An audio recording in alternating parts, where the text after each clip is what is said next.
I've been cruising around the Caribbean since I was a teenager, and this year I think I finally found the best Caribbean cruise itinerary, at least by my standards. So today I'm going to be sharing with you my 8 big reasons why I love the ABC Islands, and I've picked it as my favorite cruise itinerary I've ever been on in the Caribbean, and show you some of the best sites that we saw around town without even signing up for any excursions. You can have a lot of fun in these places without spending a lot of money. Let's get into it. It's hard to pick the number one, but I do have to say I think my number one reason for loving these islands is because they are all low crime islands. These are all Dutch territories with very friendly people. They have low violent crime rates and low crime in general. The only thing you really need to worry about for most people if you're there during the day is maybe somebody grabbing your bag and running off if you leave them unattended at the beach. So be careful of that. Otherwise, this is the safest I think I've ever felt on a Caribbean cruise in port. Reason number 2 for loving the ABC Islands is the clear water beaches that you see everywhere. So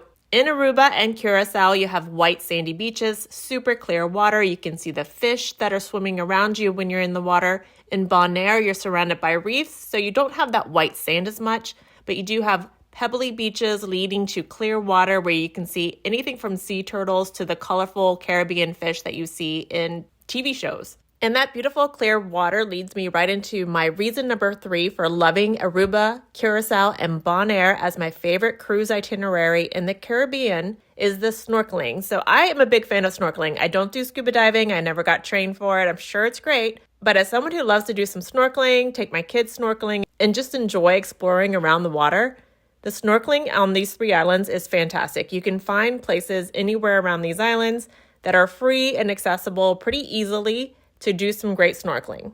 And the number 4 reason for loving this itinerary for cruising around the Caribbean is the weather is great year-round. So you don't have to worry about what month you're going to be in these islands. In general, you're going to have temperatures between 77 and 88 degrees on average. The days are going to be sunny. There's low rainfall in these areas compared to other Caribbean islands, and you're below the hurricane belt, so you're very unlikely to encounter a hurricane while you're staying there either. And another big plus for someone who lives in Houston and we have humidity 9 to 10 months out of the year, the humidity in these islands is low year-round too.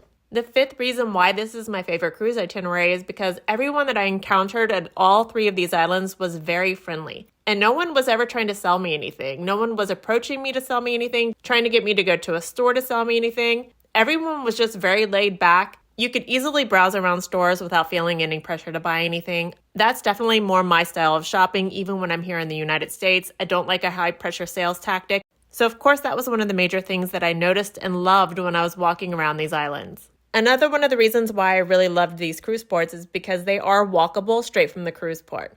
So there's something that you can see and do within walking distance of your cruise ship. And if you wanted to go a little bit further out, I really loved how Aruba had the taxi prices for common areas that tourists want to go to listed right outside of the cruise port. Within 3 minutes of getting off the boat, we saw the exact prices that we were going to be charged to go to these common popular areas. We could easily pick and then ride in safe taxis to get there. We found the taxis in Curacao easy to use too. Just make sure that you agree on a price with the taxi driver for what you're going to be charged to get to a certain place before you get into the taxi. In Bonaire, I never really saw a lot of taxis driving around, but we were happy to stay near the cruise ship in that port. There was enough to do there to keep us busy without even going very far from the ship. All right, on to reason number 7, and that is that you don't have to tender at any of these ports. I hate ports where you have to tender. It's always a big pain in the butt, and it takes up too much time in your day. So the fact that you can walk right off the ship in all 3 of these ports and go directly to somewhere fun and enjoy yourself makes that a big bonus in my book.